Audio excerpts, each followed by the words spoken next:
Toda la Escritura es inspirada por Dios y útil para enseñar, redarguir, corregir, instruir en justicia, a fin de que el hombre de Dios sea perfecto, enteramente preparado para toda buena obra. Bienvenidos a nuestro estudio bíblico.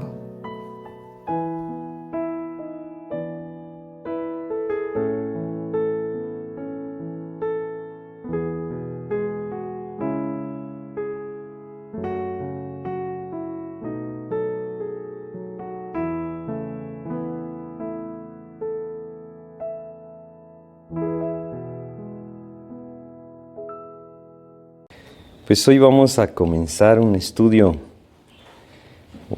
nuevo, una serie de estudios nueva. Vamos a comenzar a estudiar la vida de Moisés. No nos vamos a centrar específicamente en un libro, aunque obviamente el libro de Éxodo es el que contiene pues gran parte de la vida de Moisés. Pero también hay otros pasajes de las Escrituras que nos van a ayudar a ver un poco acerca de la vida de Moisés. Y hoy vamos a iniciar tan solo con realmente pues el contexto que rodeaba el nacimiento de Moisés. Creo que es muy importante que siempre que nosotros estudiamos, ya sea un libro o una epístola o una vida, pues nos demos cuenta del momento en el que este fue escrito, o como en este caso, pues en el tiempo en el que Moisés nació y vivió. Porque no podemos aislar la vida de alguien del contexto en el que vive.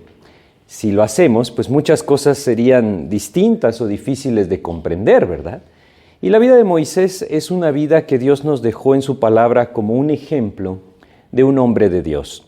No es un hombre perfecto, como lo veremos, y como obviamente ninguno lo es, pero es un hombre que fue transformado profundamente por Dios, un hombre que quizás se nos describe ese periodo más largo de trabajo de Dios en su corazón. 40 años tuvo que pulirlo.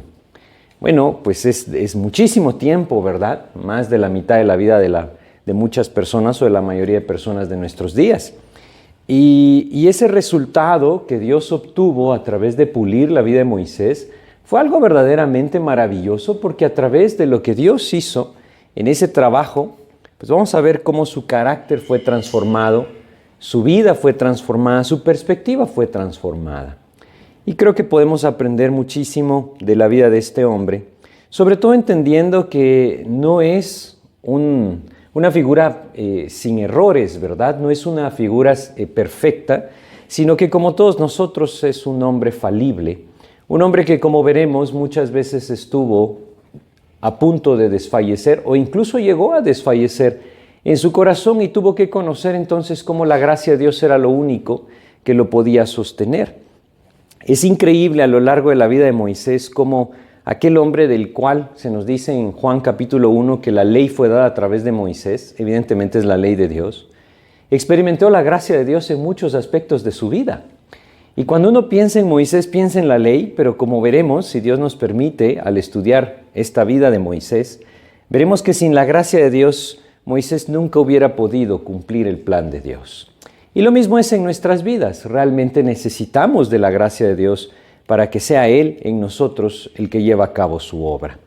Pues vamos a comenzar entonces a estudiar la vida de Moisés, como les menciono, y vamos a hacer una oración para pedirle a Dios que nos guíe. Sí, vamos a orar. Padre, te queremos agradecer, mi Dios, esta oportunidad que tú nos das de meditar en tu palabra. Queremos rogarte, Señor, que seas tú quien habla a nuestros corazones y por medio de tu palabra, Señor, nos alienta a poner nuestros ojos en ti. Guíanos tú, Padre, te lo pedimos en el nombre de Jesús. Amén.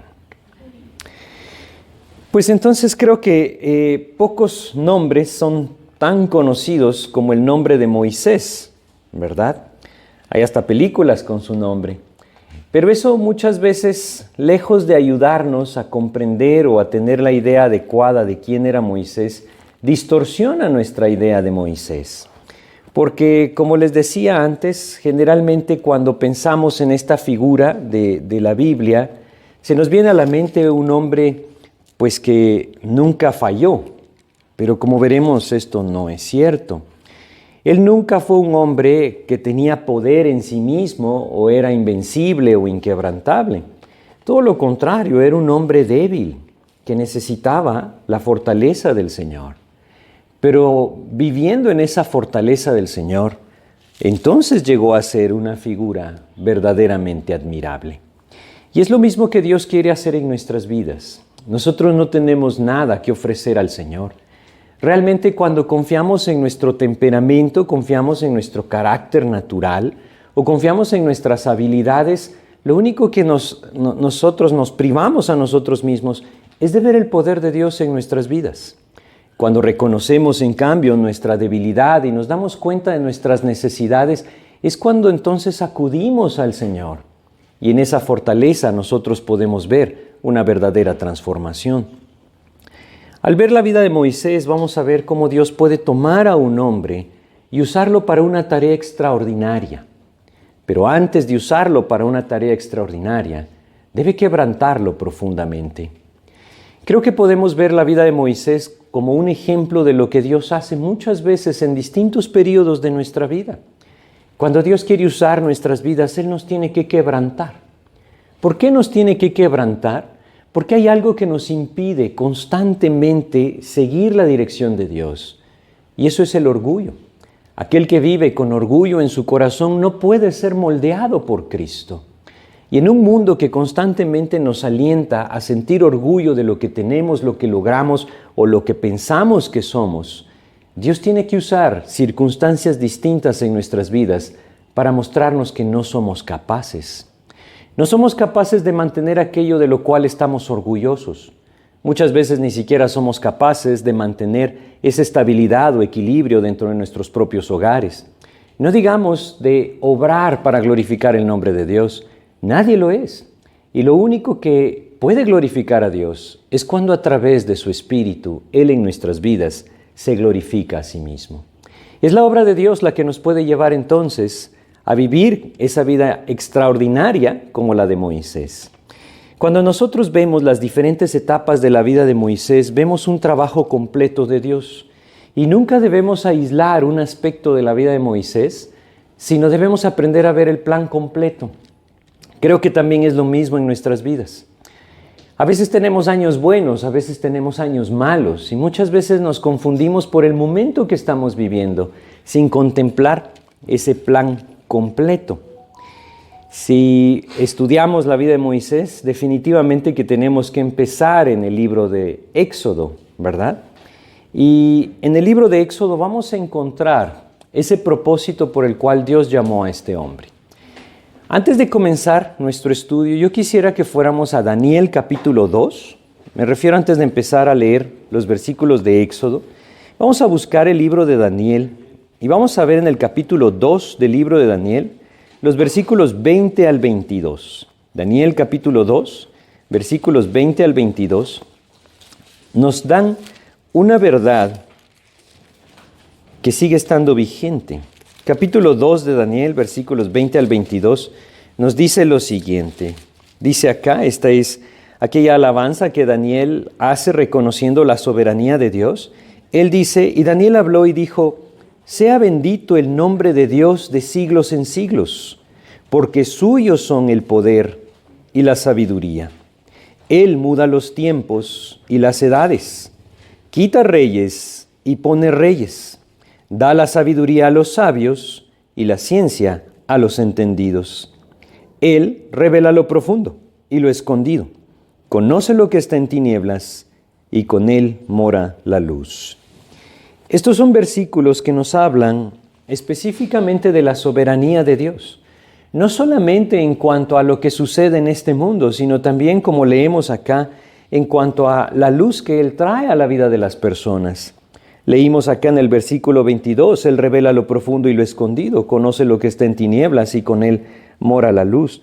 Dios es soberano en todos los aspectos de nuestra vida y nunca debemos perder esto de vista. Esto no significa que la maldad y la aflicción sean parte específica de la acción de Dios.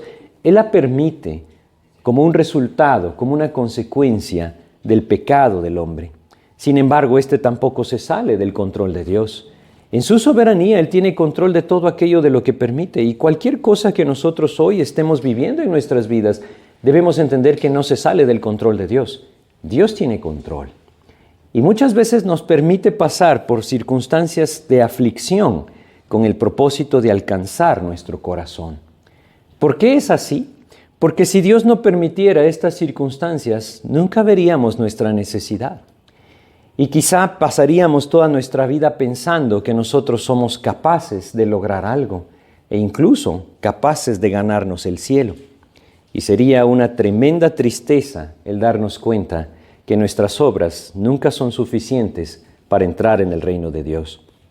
Es por eso tan importante que nosotros entendamos que Dios es soberano y que Él está buscando nuestras vidas y que el trabajo de Dios en nuestras vidas tiene ese propósito esencial, la salvación del alma. Esta soberanía de Dios que leemos en Daniel capítulo 2 siempre ha sido una realidad y lo sigue siendo. Como les repito, a lo largo de nuestras vidas, solemos aislar momentos en los que vivimos sin contemplar el plan completo de Dios. Y esto nos lleva muchas veces a no poder comprender lo que Dios está haciendo y en algunas ocasiones incluso a perder la esperanza.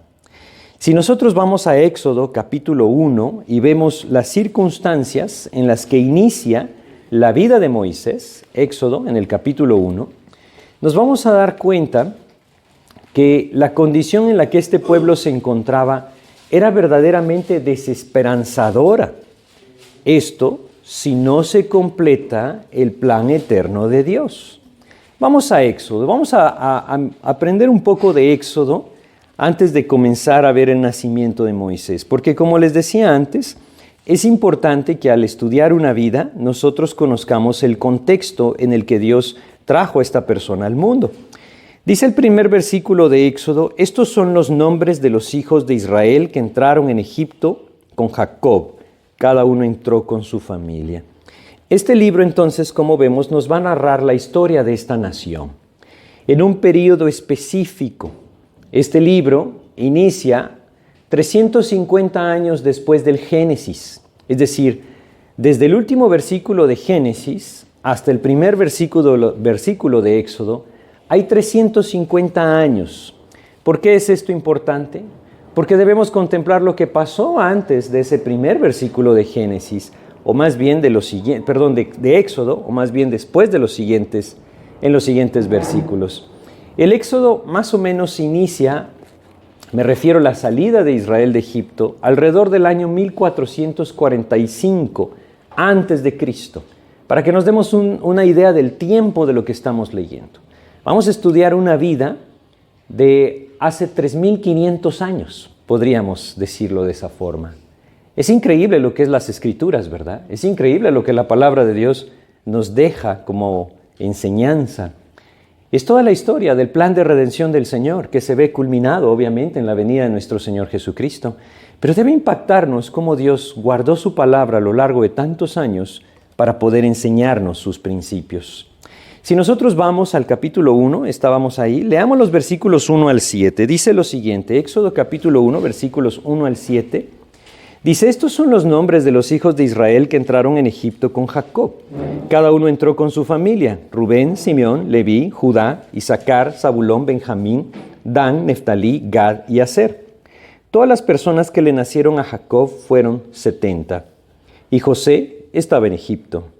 Y murió José y todos sus hermanos y toda aquella generación.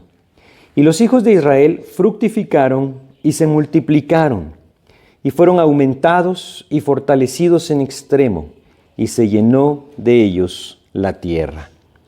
Bueno, estamos hablando del pueblo de Israel, de los hijos de Jacob, a quien Dios le cambió el nombre y le puso Israel. ¿Por qué están en Egipto? ¿Por qué están fructificando en Egipto? Nuevamente, como les decía antes, este es solo como un instante, una imagen, pero el plan eterno de Dios es mucho más grande que eso. Para poder comprender cómo Dios obró en la vida de estas personas, yo quisiera que recordáramos lo que pasó alrededor de 400 años antes. Y para esto vamos a ir al Génesis, Génesis capítulo 39, ¿recuerdan ustedes? El Génesis es la vida de los patriarcas, la segunda parte o la segunda gran parte, gran división del Génesis, habla de la vida de los patriarcas. Y el último que nos describe es José. Vamos a Génesis 39. ¿Qué pasó con José? Bueno, recuerdan ustedes, sus hermanos, llenos de envidia porque su padre le daba preferencia, quisieron acabar con su vida. Pero antes de matarle, o más bien en vez de matarle, le vendieron a unos traficantes o unos comerciantes que iban hacia Egipto. Y entonces dice Génesis 39:1, llevado pues José a Egipto, Potifar, oficial de Faraón, capitán de la guardia, varón egipcio, lo compró de los ismaelitas que lo habían llevado allá. Aquí tenemos el pasaje en el que José es vendido como esclavo en Egipto. ¿Quién hubiera podido pensar que alrededor de 400 años después, toda esta nación iba a fructificar en Egipto? Humanamente hablando, era imposible saberlo, ¿verdad? Y ahí es donde yo quiero que empecemos nosotros a identificar, porque si estudiamos la palabra de Dios es para encontrar enseñanzas prácticas para nuestras vidas, ¿verdad? Pero debemos comprenderlas bien para poder aplicarlas bien. Quizá alguno de nosotros está viviendo una etapa de su vida en la que no comprende lo que está pasando. A Dios no se le escapa lo que nosotros estamos viviendo. Como no se le escapaba lo que estamos leyendo en Éxodo capítulo 1. Que esta nación fructificara en Egipto era parte del plan completo de Dios. Y cuando José fue vendido como esclavo a Egipto, era tan solo el inicio de ese plan que Dios estaba desarrollando. En nuestras vidas puede ser muy similar. Ese plan va a incluir quebrantamientos, va a incluir, como lo estamos viendo en este momento, un tiempo fructífero, como lo era en el pueblo de Israel estando en Egipto al principio. Quizá nosotros no comprendemos, como les digo, lo que estamos viviendo, pero debemos aprender a dar algunos pasos hacia atrás y comprender el panorama completo. Quizá si no viviéramos lo que hoy estamos experimentando, nunca podríamos venir con libertad a Cristo y seguirle con todo nuestro corazón. Si ustedes nunca han venido a Cristo, eso es sin duda lo que Dios está buscando antes que cualquier otra cosa. Si hemos conocido a Cristo y nosotros estamos tambaleando en nuestra vida espiritual o en nuestra relación con el Señor, sin duda Él anhela que afirmemos nuestros corazones y vivamos una vida de entrega. Siempre Dios busca edificar lo espiritual mucho antes que lo terrenal o lo material. Y es así como nosotros lo debemos observar. Así es que José es vendido en Egipto, pero ¿cómo podría un esclavo llevar a toda su familia y fructificar? ¿Cómo podía desarrollarse el plan de Dios si aquel primer israelita que llegó a Egipto era un esclavo? Era imposible en esa condición. Sin embargo, para Dios no hay nada imposible. Y Él actuó. Y si nos adelantamos en Génesis al capítulo 41, leamos los versículos 37 al 40. Génesis capítulo 41, versículos 37 al 40, nos dice lo siguiente. Dice acá, el asunto pareció bien a Faraón y a sus siervos, y dijo Faraón a sus siervos, ¿acaso hallaremos a otro hombre como este, en quien esté el Espíritu de Dios? Y dijo Faraón a José, pues que Dios te ha hecho saber todo esto, no hay entendido ni sabio como tú. Tú estarás sobre mi casa, y por tu palabra se gobernará todo mi pueblo. Solamente en el trono seré yo mayor que tú. Fíjense cómo Dios cambia las circunstancias. Si no están familiarizados con este pasaje, lo que sucedió fue que Dios le mostró a Faraón a través de un sueño lo que sucedería. Nadie podía decirle a Faraón lo que su sueño significaba, pero Dios lo puso en el corazón de José. Y las circunstancias se dieron, las indicadas se dieron para que después de 14 años de ser un esclavo, entonces fuera nombrado primer ministro en Egipto. ¿Era esto una casualidad? No hay casualidades en el plan de Dios. Y nosotros debemos comprenderlo así. Tampoco hay accidentes en el plan de Dios. Nada de lo que nosotros vivimos le sorprende a Él y lo pone en una situación en la que ahora no sabe qué hacer. Es todo lo contrario. Como leímos en Daniel capítulo 2, Él es soberano y su soberanía tiene todo bajo su control. Quiero volverles a repetir, eso no significa que las consecuencias de nuestro pecado sean producidas por Dios. Esas se las permite, pero las usa dentro de su propia soberanía para nuestro quebrantamiento y nuestra humillación, para que entonces volteemos a ver a Cristo y podamos venir a sus pies. Dios estaba armando todo ese plan. Él estaba preparando el camino para traer a Moisés al mundo y usarlo como aquel que prefiguraba a nuestro Señor Jesucristo como el libertador. Esto entonces está pasando muchos años antes. Y después de que Dios movió las circunstancias, se hizo que José fuera nombrado gobernador, pues entonces llegan sus hermanos. Recuerdan ustedes, hay un periodo de hambre en la tierra, sus hermanos llegan a buscar alimentos, Jacob es el gobernador. Y vamos a adelantarnos a Génesis capítulo 45. Cuando José tenía 39 años, sus hermanos llegan buscando alimento. Él fue vendido a los 17, ahora tiene 39.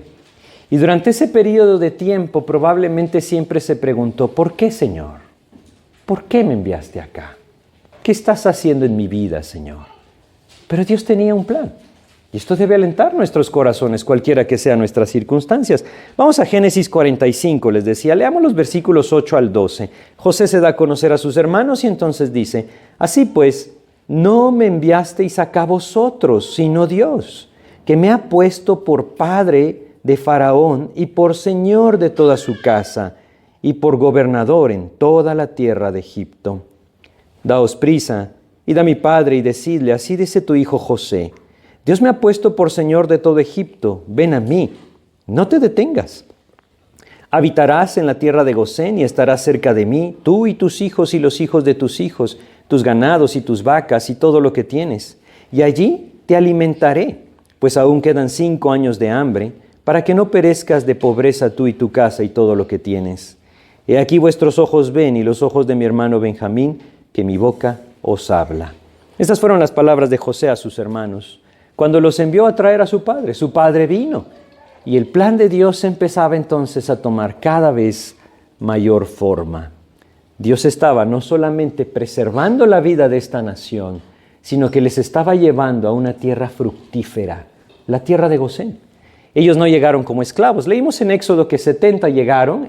El libro de Hechos nos enseña que fueron 75. Si contamos a José, sus 2 hijos, su esposa y a Jacobo mismo, son 75. La Biblia no tiene contradicciones, ¿verdad?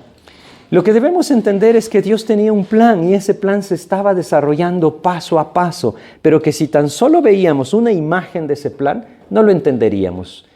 Y se los he dicho varias veces, esto es algo similar a nuestras vidas. Si tan solo vemos una imagen de nuestra vida en este momento, quizá hay muchas cosas que parecen fuera de lugar, pero debemos entender que Dios no se detiene ahí. Nos ha estado trayendo a esta posición y nos quiere llevar más adelante. Y quiero insistirles, su propósito tiene que ver con la salvación del alma. Si no hemos venido a Cristo es porque Él nos quiere llevar hacia Él. Si hemos venido a Cristo es porque Él nos quiere llevar a vivir para Él. Porque todo tiene un sentido eterno y espiritual en la obra del Señor en nuestras vidas. Si nosotros continuamos avanzando en esto, vamos a ver, regresemos entonces a Éxodo, vamos a ver cómo terminaron, ¿verdad? Ya vimos, José fue vendido como esclavo, Dios movió todas las circunstancias para que llegara a ser gobernador, debido al hambre que existía en la tierra en ese periodo. Entonces Jacob viene a Egipto, empieza a vivir en Egipto, entra ahí con 70 de sus descendientes, y entonces leamos el versículo 7 de Éxodo 1. Dice acá, y los hijos de Israel fructificaron y se multiplicaron, y fueron aumentados y fortalecidos en extremo, y se llenó de ellos la tierra. Dios estaba cumpliendo su promesa. A través de circunstancias que no entenderíamos y que parecían aisladas si solo vemos ese momento del tiempo, pero Dios estaba cumpliendo su plan. Quisiera que fuéramos más atrás en el Génesis capítulo 13, porque esto nos hace ver lo que Dios estaba cumpliendo. Génesis en el capítulo 13, vamos a leer el versículo 16, ¿sí? Génesis capítulo 13, versículo 16, nos dice lo siguiente: Génesis 13:16. Dice, Dios está hablando a Abraham, esto es parte del pacto abrámico, es decir, la promesa que Dios le da a Abraham, dice, y haré tu descendencia como el polvo de la tierra, que si alguno puede contar el polvo de la tierra, también tu descendencia será contada. ¿Cómo hacer para que un hombre llegue a tener una descendencia como esa? La mano de Dios tiene que actuar. Ahora, no perdamos de vista algo. ¿Cuál era el propósito de Dios con todo esto? ¿Qué era lo que Dios quería hacer? Vamos a ir al Nuevo Testamento y nos vamos a ir a la epístola de Gálatas. Y en el capítulo 3 de esta epístola de Gálatas, vamos a leer la culminación de ese plan. Obviamente hay cosas que todavía están adelante en el cumplimiento de esa promesa, pero yo quisiera que entendiéramos lo siguiente. Vamos a Gálatas, capítulo 3, leamos el versículo 16. Solo para que tengamos una idea. Venimos de Génesis, vamos a Gálatas, separados por muchísimos años, ¿verdad? Y dice Gálatas capítulo 3, versículo 16. Ahora bien, a Abraham fueron hechas las promesas y a su simiente. No dice ya las simientes como si hablase de muchos, sino como de uno, y a tu simiente, la cual es Cristo. ¿Saben? Lo maravilloso del plan de Dios es que era un plan de redención. Y la promesa dada a Abraham era que un día de su descendencia se levantaría el verdadero libertador. No Moisés, Jesucristo mismo, el verdadero Salvador. Si esta nación no crecía y Dios no la guardaba, ¿cómo se cumpliría entonces lo que allá en Génesis capítulo 3 Dios le dijo, incluso a Adán y Eva, que levantaría a un Salvador? Dios estaba cumpliendo su plan. Y todo ese plan tenía que ver con nuestro Señor Jesucristo. Él estaba cuidando la descendencia de Jacob, porque de la descendencia de Jacob tenía que venir nuestro Señor Jesucristo, para que cada uno de nosotros pudiera encontrar en Él perdón de pecados. El plan de Dios se debía cumplir. Lo maravilloso de todo esto es que a lo largo de la historia, ese plan de Dios corrió peligro. Pero realmente nunca estuvo en peligro, ¿verdad? Porque Dios es soberano. Si nosotros venimos a los pies de Cristo y rendidos a Él, entregamos nuestras vidas, nosotros entramos entonces en ese plan maravilloso del Señor, en lo cual todo es seguro, porque la eternidad es segura en Cristo. Pero si nosotros divagamos en este mundo lejos de Cristo, lejos del Señor, ignorando que Él está buscándome como parte de ese plan eterno, estaré entonces desechando lo que Dios en su misericordia ha hecho a lo largo de los años para salvarme. No tiene sentido vivir lejos de Cristo, ¿verdad? Todo su plan descrito en las Escrituras apunta hacia Él. Bueno, pero regresemos a nuestro pasaje para poder continuar. Dios le dice entonces a Abraham, tu descendencia crecerá como el polvo de la tierra, ¿verdad? Ahora nosotros estamos en Éxodo capítulo 1, versículo 7, leyendo que ahí los israelitas fructificaron. Quisiera que nos diéramos una idea de lo que significa lo que Dios le está diciendo a Abraham. Leímos en Éxodo capítulo 1 que 70 de sus descendientes entraron a Egipto. Cuando Israel sale de Egipto en el Éxodo, se hace un censo. Y en ese censo se cuentan más de 600,000 varones mayores de 20 años. Una población está compuesta por ese grupo de 20 hasta 50 años como la cuarta parte de su población. Si esto se cumple en el pueblo de Israel, eso significa que el pueblo de Israel salió de Egipto en número de 2 millones de personas. Entraron 70, 400 años después, eran 2 millones de personas. Así es el cumplimiento de la promesa de Dios. Esto no es algo irreal. Un crecimiento del 5% en cierto periodo de tiempo llevaría a esa posición. Es algo real. La palabra de Dios es real. Y las promesas de Dios también lo son. La promesa de Dios se cumple, muchas veces de maneras extrañas que nosotros no comprendemos, pero Él está trabajando para alcanzar nuestro corazón, como lo hizo para cumplir esa promesa de Dios dada a Abraham. Regresemos entonces a Éxodo capítulo 1. Este es el contexto. Estamos viendo el contexto en el que inició la vida de Moisés. Entonces, Ya entendimos o ya vimos por qué están en Egipto, ya vimos por qué son tantos en Egipto. No es casualidad, era el plan de Dios, ¿verdad? Pero Dios también tenía preparado para ellos una tierra. Era parte del plan de Dios, de la promesa de Dios a Abraham. Ahora, yo les pregunto, ¿cómo hacer para ponerse de acuerdo 2 millones de personas y abandonar la tierra en la que viven para buscar una que ni conocen, ni saben cómo es, ni tienen idea de cómo poseerla? Imposible, ¿verdad? Imposible. Lograr que una población de ese tamaño unánimemente decida salir en un éxodo sería imposible. Tendrían que vivir algo que inclinara unánimemente sus corazones a decir: tenemos que irnos de acá. Y dentro de ese plan soberano del Señor, el pueblo de Israel empezó a ser oprimido. Esto no significa que la maldad venga de parte del Señor. Es Satanás quien la obra. Pero muchas veces Dios permite esto porque Él quiere cumplir sus promesas en nuestras vidas. Y de otra forma, nosotros no entenderíamos. Nunca moveríamos nuestra voluntad para alinearse a la de Dios sin quebrantamiento. Es una realidad de la naturaleza del hombre.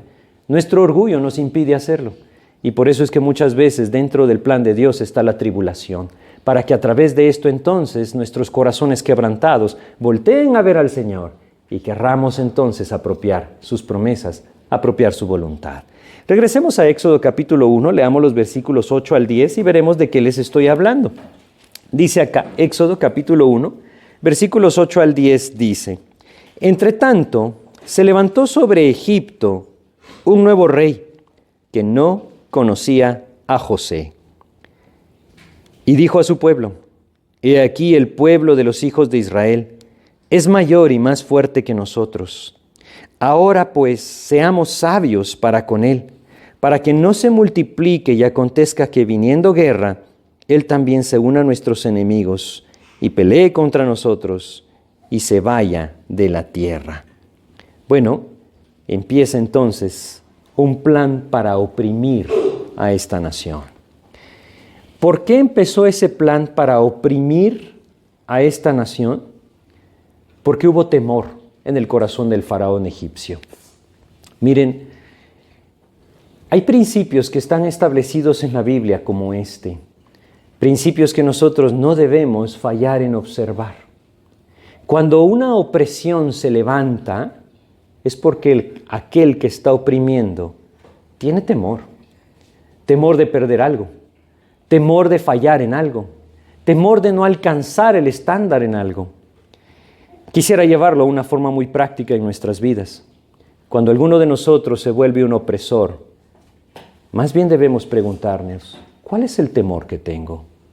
¿Por qué estoy actuando en opresión hacia aquellos que están a mi alrededor?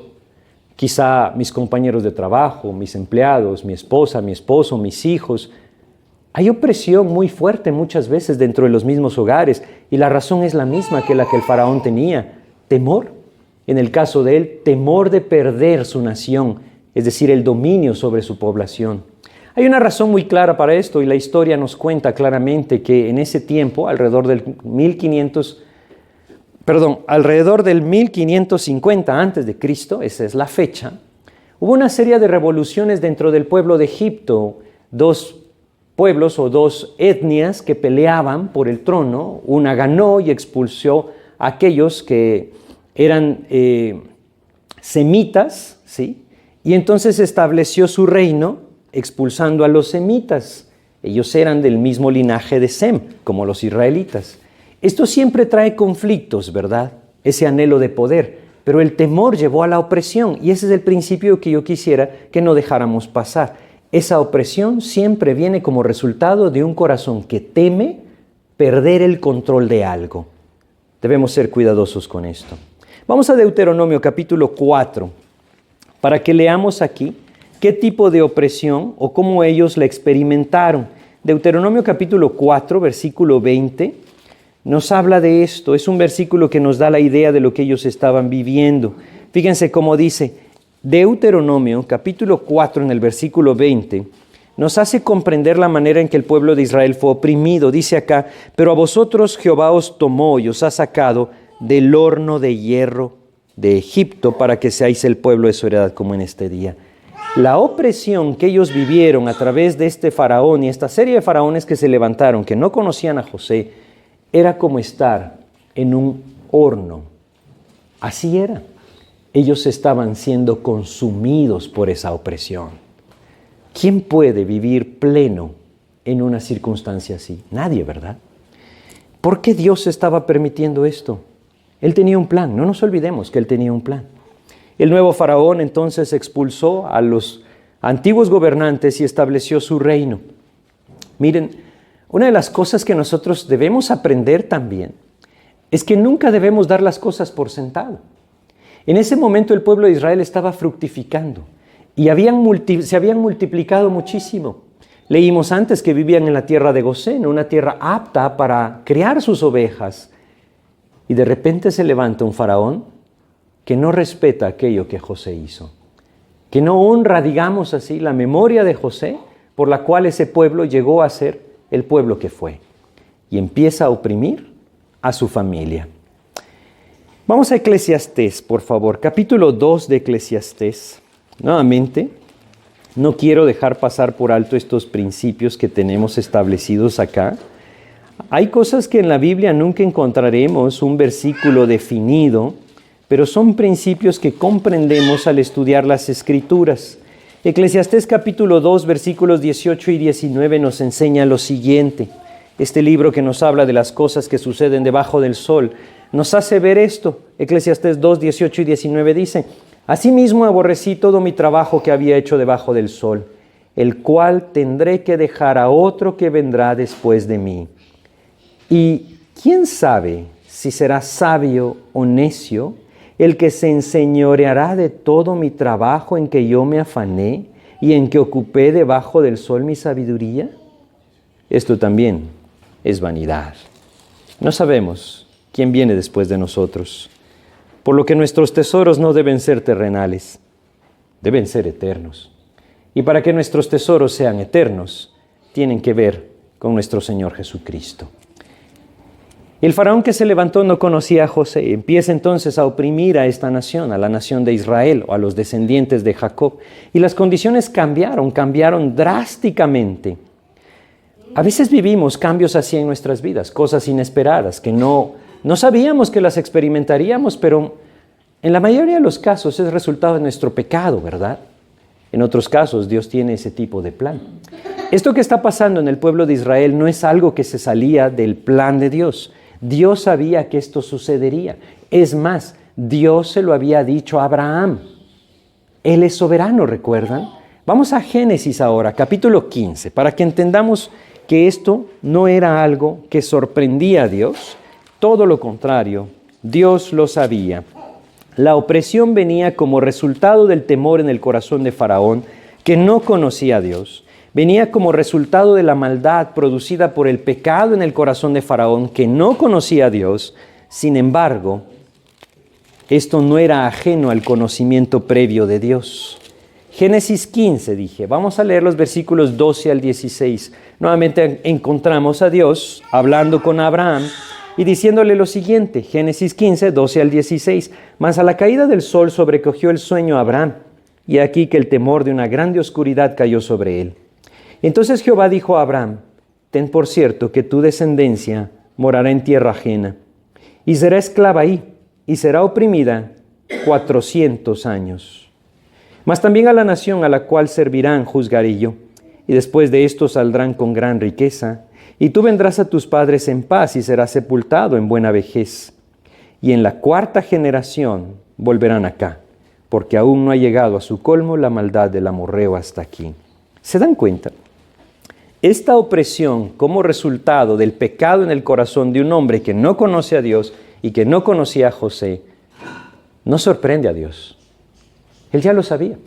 Él sabía por lo que la nación iba a pasar y se lo dijo a Abraham. Se lo dijo muchos años a Abraham. 400 años serán oprimidos en esta nación extranjera. Y uno pregunta, ¿por qué, Señor? ¿por qué permites cosas como esta? Como les decía antes, era necesario. Era necesario para que el corazón de estos hombres deseara salir. Si eso no pasaba, ellos nunca desearían salir. A veces pasa en nuestras vidas, en la vida de muchos, bueno, realmente en la vida de todos aquellos que hemos venido a Cristo.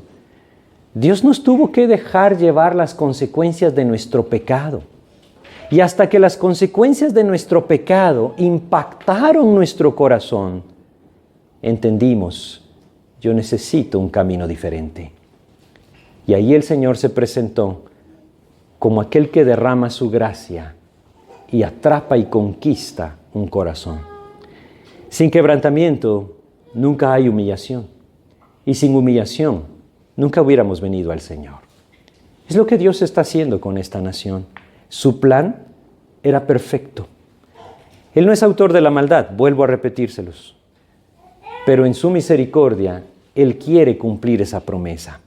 Vamos a regresar a Éxodo. Vamos a ver qué tipo de opresión vivieron estas personas. Regresemos a Éxodo entonces, sabiendo que esto no se sale del control de Dios. Dios lo permitió de esta manera con un propósito. Dice acá, vamos a leer capítulos 10 hasta el 14, capítulo 1, versículos 10 al 14. Éxodo capítulo 1, versículos 10 al 14 dice: Ahora pues seamos sabios para con él, para que no se multiplique y acontezca que viniendo guerra, él también se una a nuestros enemigos y pelee contra nosotros y se vaya de la tierra. Entonces pusieron sobre ellos comisarios de tributos que los molestasen con sus cargas, y edificaron para Faraón las ciudades de almacenaje, Pitón y Ramesés. Pero cuanto más los oprimían, tanto más se multiplicaban y crecían, de manera que los egipcios temían a los hijos de Israel. Y los egipcios hicieron servir a los hijos de Israel con dureza, y amargaron su vida con dura servidumbre, en hacer barro y ladrillo, y en toda labor del campo, y en todo su servicio, al cual los obligaban con rigor. Fíjense lo que estamos leyendo acá. Se han encontrado inscripciones en murales egipcios. Uno de ellos, quizá el más representativo, nos presenta a dos capataces con látigos en sus manos, levantándolos hacia el cielo. Debajo de ellos hay dos personas hincadas con paja en sus manos, el proceso para hacer ladrillos. Y abajo de este mural hay una inscripción que dice: trabajen sin desfallecer. Eso nos presenta lo que realmente se estaba viviendo. La palabra de Dios es verdad. Esto que estamos leyendo es verdad. Esto sucedió. Durante 400 años estos hombres fueron oprimidos. Dejaron aquel pastoreo de ovejas por el cual llegaron a Egipto y empezaron a ser esclavos. Esclavos bajo una mano dura que los oprimía, los mataba, los forzaba hasta que se cumplieran los planes que ellos tenían para edificación. Esta opresión no era ajena al conocimiento de Dios. Y ese es un principio maravilloso. Nunca la aflicción que el hombre vive es ajeno al conocimiento de Dios. Quisiera que fuéramos a Éxodo capítulo 3 ahora. Adelantémonos un poquito y vamos a leer solo una fracción de lo que estudiaremos más adelante. Versículos 7 al 9. Dios está llamando a Moisés. Fíjense lo que dice. Éxodo capítulo 3, versículos 7 al 9 dice: Dijo luego Jehová: Bien he visto la aflicción de mi pueblo que está en Egipto, y he oído su clamor a causa de sus exactores. Pues he conocido sus angustias y he descendido para librarlos de mano de los egipcios y sacarlos de aquella tierra, una tierra buena y ancha, tierra que fluya leche y miel, a los lugares del cananeo, del eteo, del amorreo, del fereceo, del heveo y del jebuseo. El clamor, pues, de los hijos de Israel ha venido delante de mí, y también he visto la opresión con que los egipcios los oprimen. Creo que debemos observar dos principios más acá. La aflicción nunca es ajena a Dios, y Él tiene misericordia. Quizá nosotros estamos viviendo periodos de aflicción. Quizá como los egipcios, alguien nos está oprimiendo. o las circunstancias que vivimos son de opresión, nuestro sufrimiento no es ajeno al conocimiento de Dios. Y Él va a actuar. Él quiere actuar. Pero fíjense lo que Dios dice. He escuchado el clamor. Él está esperando que clamemos. En muchos casos, no debemos buscar liberarnos de nuestros opresores, sino clamar al Señor. Cuando clamamos al Señor, Él escucha nuestro clamor y Él actúa. Porque Él también dice, quiero regresar a este pasaje que acabamos de leer, leamos la última parte del versículo 10, dice acá, del versículo 9, y también he visto la opresión con que los egipcios los oprimen. Vamos a regresar a Génesis, acabábamos de leer hace un momento, capítulo 15 de Génesis, ¿verdad? Vamos a regresar al 15 de Génesis y vamos a volver a leer acá en el versículo 14. Fíjense lo que dice. Génesis 15, 14. Dice, mas también a la nación a la cual servirán, juzgaré yo. Eso dice. No solamente la aflicción de sus hijos no es ajena al conocimiento de Dios, Él escucha su clamor y Él actuará. En el momento indicado, Él actuará. Quizás hasta que nuestro corazón esté quebrantado completamente y humillados clamemos al Señor. Antes de eso no tiene sentido que nos saque de la aflicción, ¿verdad? Para que volvamos a nuestro pecado y nos enorgullezcamos nuevamente. Dios no actúa así. Pero esto que acabamos de leer en Génesis 15, 14 también nos hace ver que Él juzga a aquel que oprime al Hijo de Dios. Dios no se queda con nada. Y eso es algo terrible. Por eso es que Dios trajo las plagas que trajo sobre Egipto. Por eso es que Dios acabó con todas aquellas naciones de Canaán que oprimieron a su pueblo. Esa es la realidad de la palabra de Dios. Dios es un Dios santo. Dios es un juez justo. En su gracia nos está buscando, pero Él no puede faltar a su justicia. Por eso es que si no venimos a Cristo, ninguno puede ser hallado justo delante de Él.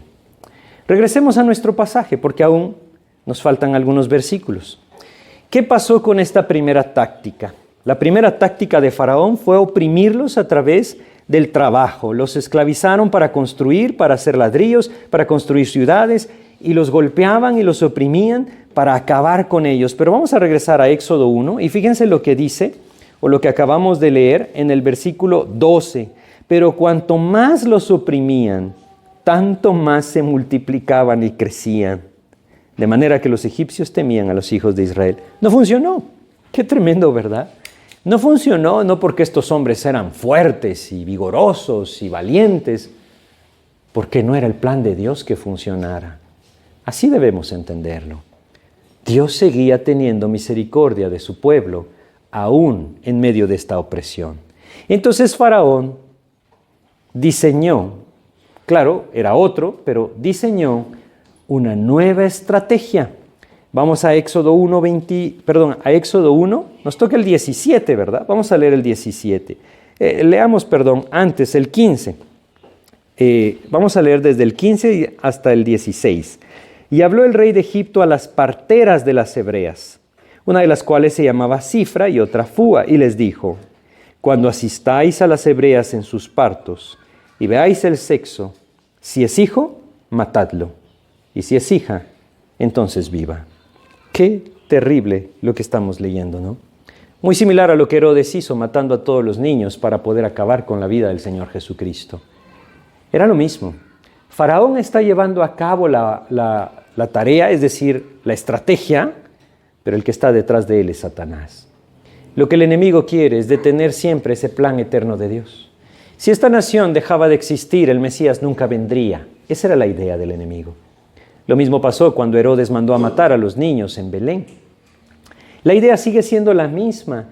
Él quiere acabar con aquello que glorifica el nombre de Dios. No quiere dejar que el plan de Dios se cumpla. Y en nuestras vidas también es igual. Sin embargo, Dios en su soberanía tiene misericordia y brinda ayuda a aquel que clama a Él. Vemos entonces que el faraón les dice a las parteras, obviamente se nos mencionan dos, no eran solamente dos, era una población demasiado grande para ser dos, pero aquí hay algo bien interesante. La imagen que nosotros tenemos al leer estos versículos nos habla de una silla de parto. En las civilizaciones antiguas como la egipcia, obviamente no existían centros asistenciales como hay en nuestros días. Cada una de las mujeres daba a luz en su casa y la partera la asistía en un banco. Esa es la traducción literal, el banco de parto. Era un tipo de silla en la que ellas se posicionaban y la partera les ayudaba a que el bebé saliera por gravedad. La instrucción o la idea que nos damos a través de lo que los arqueólogos nos han dicho de Egipto, o los historiadores también, y lo que leemos acá, es que el plan era que cuando el niño saliera, la partera viera rápidamente, si era un varón, lo asfixiaba. Si era una mujer, la dejaba vivir. La idea no era un asesinato deliberado, era algo escondido. La instrucción era, antes de que llore, antes de que grite, acaben con su vida. Muy similar a lo que pasa en nuestros días, queriendo quitar la vida antes de que ésta pueda manifestarse, ¿verdad? Pero ese es otro tema. La idea es que estas parteras no quisieron someterse a una autoridad que las llevaba en contra del principio de la vida, que Dios nos establece en su palabra. Regresemos a Éxodo y veamos lo que sucedió. Dice acá en el versículo 17 lo siguiente, Éxodo 1:17 dice: pero las parteras temieron a Dios y no hicieron como les mandó el rey de Egipto, sino que preservaron la vida a los niños. Otro principio más que encontramos, ¿verdad? La obediencia a la autoridad nunca debe llevarnos a desobedecer la autoridad de Dios. Así de sencillo debe ser en nuestras vidas. Claro, este es un pasaje peligroso, ¿verdad? Y podemos usarlo para justificar nuestra desobediencia y decir, es que esto es así, así, así, según mi pensamiento. No, estamos hablando de cosas que claramente Dios ha revelado en su palabra. Quizá debamos poner un ejemplo. Vamos a Hechos, capítulo 5 de Hechos. Aquí tenemos un ejemplo en otro contexto, en otro tiempo y en otra completamente tema, digamos, de lo que se les pedía de parte de las autoridades. Hechos capítulo 5, vamos a leer los versículos 28 y vamos a leer el 28 y vamos a leer unos más ahí. Dice acá, Éxodo capítulo 5, versículo 28. Dice desde el 28 en adelante, 5:28 de Hechos, diciendo: ¿no os mandamos estrictamente que no enseñaseis en ese nombre? Y ahora habéis llenado a Jerusalén de vuestra doctrina y queréis echar sobre nosotros la sangre de ese hombre. Respondiendo Pedro y los apóstoles dijeron: es necesario obedecer a Dios antes que a los hombres. ¿Se dan cuenta? Les dicen: no hablen de Jesús. Y ellos dicen: no podemos quedarnos callados. El mandato del Señor fue ir por todo el mundo, predicar el Evangelio, hacer discípulos a todas las naciones. ¿Cómo puedo callarme, aun cuando las autoridades me lo pidan? Me refiero a las autoridades terrenales. Lo mismo pasó con las parteras, y nosotros debemos entender que Dios no nos llama a una sujeción absoluta y a ciegas a la autoridad cuando ésta contradice los principios de la palabra de Dios. ¿Cuán importante que es esto? Nuevamente, hay que tener cuidado de no tomar esto como un pretexto para rebelarse en contra de lo que Dios establece en su palabra. No, es a Él a quien debemos obedecer. Bueno, estas parteras temían a Dios. Regresemos a Éxodo, capítulo 1. Y dice acá en el versículo 17 otra vez: pero las parteras temieron a Dios. ¿Cómo conocían a Dios? Muchos de los hebreos conocían a Dios. Y ellas vivían en medio de ellos, porque eran las parteras que asistían a los israelitas. Sin duda a través de ellos llegaron a conocer al Dios de Abraham, al Dios de Isaac, al Dios de Jacob, al Dios verdadero, y temieron al Dios verdadero. Debemos entender entonces que Dios estaba guardando a este pueblo y en medio de la opresión y de la aflicción, Dios aún derramaba su misericordia. Si Dios no lo hiciera así, nosotros desfalleceríamos. Y es algo hermoso observar eso. En medio de nuestro dolor, en medio de nuestra aflicción, de nuestras pruebas, de nuestras tribulaciones, Dios sigue derramando su misericordia. Si no fuera así, ninguno de nosotros podría soportar. Por eso es que debemos voltear a ver al Señor. Fíjense lo que sucedió. Leamos ahora los versículos 18 en adelante. Vamos a leer hasta el 21. Y el rey de Egipto hizo llamar a las parteras y les dijo: ¿por qué habéis hecho esto? ¿Que habéis preservado la vida a los niños? Y las parteras respondieron a Faraón, porque las mujeres hebreas no son como las egipcias, pues son robustas y dan a luz antes que la partera venga a ellas. Y Dios hizo bien a las parteras, y el pueblo se multiplicó y se fortaleció en gran manera. Y por haber las parteras temido a Dios, Él prosperó sus familias. Hay que dividir las cosas, ¿verdad? Hay que separarlas. Dios no bendijo la mentira. Ellas mintieron, ellas no dijeron porque tememos a Dios y no queremos obedecerte, Faraón. No, ¿verdad? No hicieron eso. Esta no es una justificación para la mentira. Por favor, tengamos cuidado con cosas como estas, ¿verdad? Muchas personas ven esto y dicen, es que Dios favorece a aquellos que por piedad mienten. No, no se trata de eso. No hay ninguna mentira piadosa. Dios bendijo a las parteras por el temor que tuvieron a Dios.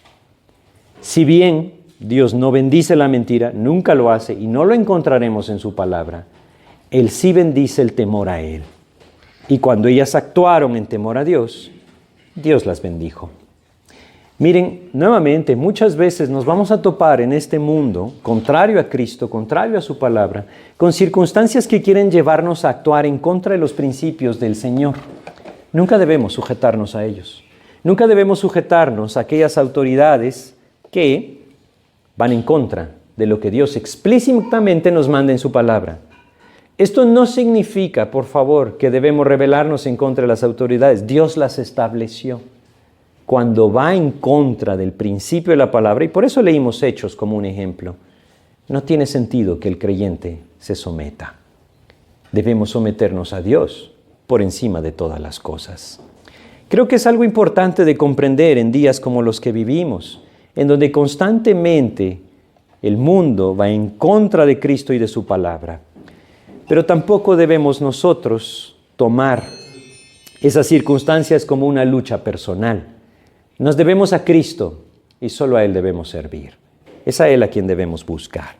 Bueno, para terminar nuestro estudio vamos a ver la última estrategia que Faraón probó. No funcionó el oprimirlos con trabajo pesado, esclavizarlos, no funcionó.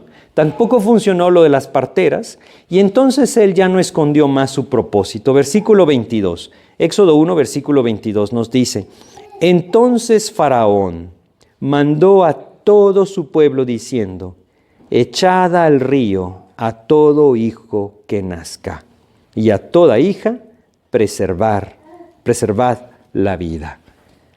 Los niños tenían que ser lanzados al río. No podían vivir los varones que nacían. Y esto fue, digámoslo así, ese punto máximo de opresión. Y tardó mucho tiempo. ¿Será que Dios se había olvidado de ellos? Dios nunca se olvida. Lastimosamente el pecado trae muchas consecuencias a la vida del hombre. Aún aquellos que están en Cristo experimentan mucha aflicción debido a las consecuencias del pecado en este mundo. Muchas veces incluso por el pecado de otros, ni siquiera el propio. ¿Quiere decir esto que Dios se olvida? Dios nunca se olvida. Siempre debemos recordar que hay una eternidad delante y delante está la recompensa. Nuestros ojos deben estar puestos en esa redención maravillosa que Dios nos da a través de Jesucristo. Todo esto era parte de ese plan eterno de Dios. Las consecuencias del pecado empezaron a experimentarse, pero Dios escuchó el clamor. Y como Dios escuchó el clamor, Él entonces enviaría a aquel por el cual liberaría a este pueblo. La liberación no la hizo Moisés, ¿verdad? La hizo Dios. Dios usó a este hombre, pero fue Dios el que actuó. Creo que nosotros podemos darnos una idea más amplia del nacimiento de Moisés con esto que acabamos de ver.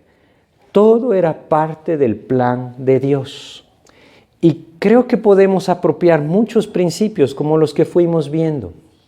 Quizá uno de ellos, y quizá el más importante en este pasaje, es darnos cuenta que lo que hoy vivimos no es el fin. Lo que hoy vivimos es tan solo parte del plan que Dios tiene para nuestras vidas. No nos atoremos en los días de aflicción. Sigamos confiando en el Señor. Porque si bien Muchas veces la aflicción nos hace sentir que estamos como ellos en un horno de hierro, ¿sí? Dios no es ajeno a nuestra aflicción. Nunca lo ha sido y no lo es ahora. Él escucha el clamor de aquellos que claman a Él y tiene misericordia de ellos. No somos nosotros los encargados de levantarnos y atacar a aquellos que nos oprimen. Mía es la venganza, dijo el Señor, yo pagaré. Como lo leímos también, que se lo dijo a Abraham. No nos toca a nosotros vengarnos, no nos toca a nosotros levantarnos en contra de nuestros opresores. Eso le toca al Señor. A nosotros nos toca clamar. Eso es lo que hoy vemos acá. Pero no solamente esto. En medio de nuestra aflicción, Dios siempre tiene misericordia y nos da aquellas cosas que alientan nuestro corazón, que refrescan nuestro corazón, que nos permiten seguir perseverando. Más adelante viene la liberación. No tenemos que quitar nuestros ojos de ella.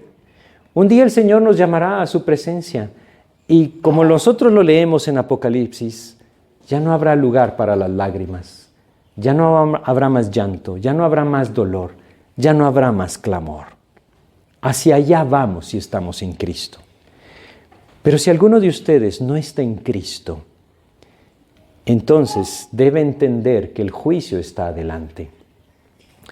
Los egipcios no se volvieron al Señor y Dios los juzgó. Nosotros leemos en las Escrituras que está establecido para los hombres que mueran una sola vez y después de esto el juicio. Nadie se va a librar de ese juicio de Dios. Y cada uno de nosotros puede ser hallado inocente, así como lo oyen. Podemos ser hallados inocentes de nuestros pecados, solamente si Jesús pagó por nuestra culpa. La única manera en que el hombre sea justificado, es decir, ser hallado justo ante los ojos de Dios, es que venga a Cristo y que por fe apropie el sacrificio que Él ofreció en la cruz para pagar por nuestros pecados. Por eso necesitamos de Él. Más allá de las cosas que nosotros podamos vivir o experimentar aquí en la tierra, nunca nuestras acciones pueden compensar nuestro pecado. Romanos 3:23 nos dice, por cuanto todos pecaron y están destituidos de la gloria de Dios. Romanos 6:23 nos dice, porque la paga del pecado es muerte. Y nadie puede borrar eso a través de lo que hace. Dios es un juez justo. Y ese juez justo requería un pago. O pagamos nosotros, o apropiamos el pago que Jesús hizo por nosotros. No hay otra opción. Si nosotros entendemos que Dios está buscando nuestras vidas, miren, quizá nos identificamos, no lo sé, así lo hace Dios a veces. Quizá nos identificamos con estos hebreos sufriendo en Egipto y estamos viviendo aflicción, estamos experimentando dolor, quizá soledad, quizá angustia, quizá desesperación. Él está permitiendo estas circunstancias en nuestras vidas porque quiere que volteemos a ver hacia Él, que clamemos hacia Él. Él entonces nos puede liberar a través de Jesucristo. Yo quisiera invitarles a terminar con una oración. Si alguno de ustedes se identifica con esto y quiere clamar al Señor, debe empezar a hacerlo reconociendo que su pecado le ha separado de Dios, pero que Cristo le amó de tal manera que pagó en la cruz para que pudiera ser perdonado. Y si acudimos a Él por fe, y por fe le recibimos, Él nos perdona y nos limpia. En Juan capítulo 1, versículo 12, el Señor dice, mas a todos los que le recibieron, a los que creen en su nombre, les dio potestad de ser hechos hijos de Dios. Solo aquel que cree y le recibe es declarado su hijo, y como su hijo es recubierto con la justicia de Cristo. No existe otra manera. Romanos 5:1 nos dice, justificados, quiere decir hallados justos, pues por la fe tenemos paz para con Dios por medio de nuestro Señor Jesucristo. No existe otra forma que seamos hallados inocentes en ese día del juicio, si no es porque apropiamos la justicia de Cristo por fe en nuestras vidas. Y la forma de hacerlo es venir al Señor y pedírselo. No es una oración la que nos salva, Es la fe puesta en Cristo como nuestro único y suficiente Salvador lo que nos salva. Pero el Señor está esperando que se lo pidamos. Y como leemos en Romanos capítulo 10, versículo 13, Él dice, todo aquel que invocare el nombre del Señor será salvo. Hoy, si alguno de ustedes lo desea, se lo puede pedir. Y el propósito de la aflicción se cumplirá. La salvación de Cristo vendrá. Vamos a terminar con una oración. Si alguno de ustedes quiere hoy venir a Cristo, le invito a que diga estas palabras en su corazón. Señor, hoy reconozco que todo lo que he estado viviendo es con el propósito de que yo te conozca, de que venga a ti, Señor, y humillado ante ti, te reciba por fe. Es por eso, Señor, que hoy yo te pido que tú perdones mis pecados.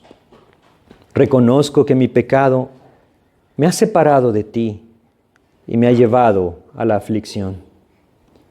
Pero ya no quiero más, Señor, vivir en mi pecado. Es por eso que hoy vengo a ti y te pido que tú me perdones y que tú me limpies. Yo quiero apropiar ese pago que tú hiciste en la cruz por mí. Señor, perdóname y límpiame. Hoy por fe te recibo y confieso que creo que tú viniste a morir por mí, a pagar en mi lugar. Creo, Señor, que tú puedes salvarme y transformarme. Es por eso que hoy te abro mi corazón y te recibo por fe, pidiéndote que tomes mi vida en tus manos y hagas conmigo tu voluntad. Todo esto te lo pido, agradecido contigo, en el nombre de Jesús. Amén, Señor. Pues muchas gracias por su atención. Si Dios nos permite, vamos a continuar con la vida de Moisés. Bueno, ni siquiera hemos hablado de Moisés, ¿verdad? Pero me parecía importante que entendiéramos un poco el contexto de la vida de Moisés. Ahora, por lo menos, ya sabemos por qué están en Egipto, por qué son tantos, ¿verdad? ¿Por qué los están oprimiendo? ¿Por qué Dios permitió que pasaran lo que pasaron? Y va a ser maravilloso, conforme a lo que Dios nos vaya llevando de la mano, ver esa obra libertadora del Señor. Antes de liberarlos, por supuesto, vamos a tener que ver quién era Moisés y la preparación que Dios hizo con Moisés, ¿verdad? Porque sin prepararlo no lo hubiera podido usar. Y quizá ese es otro aspecto en el que nos podemos identificar. Quizá hemos venido a Cristo, pero ¿y ahora qué? Ahora Dios quiere usar nuestras vidas. Para usarnos, nos tiene que pulir. Y para pulirnos, puede trabajar de muchas maneras en nuestras vidas. Pero si Él no nos pule, entonces no nos usa. Así es que es maravilloso ver cómo esta vida es un reflejo del trabajo de Dios en nosotros. Pues solamente, muchas gracias. Que Dios les bendiga.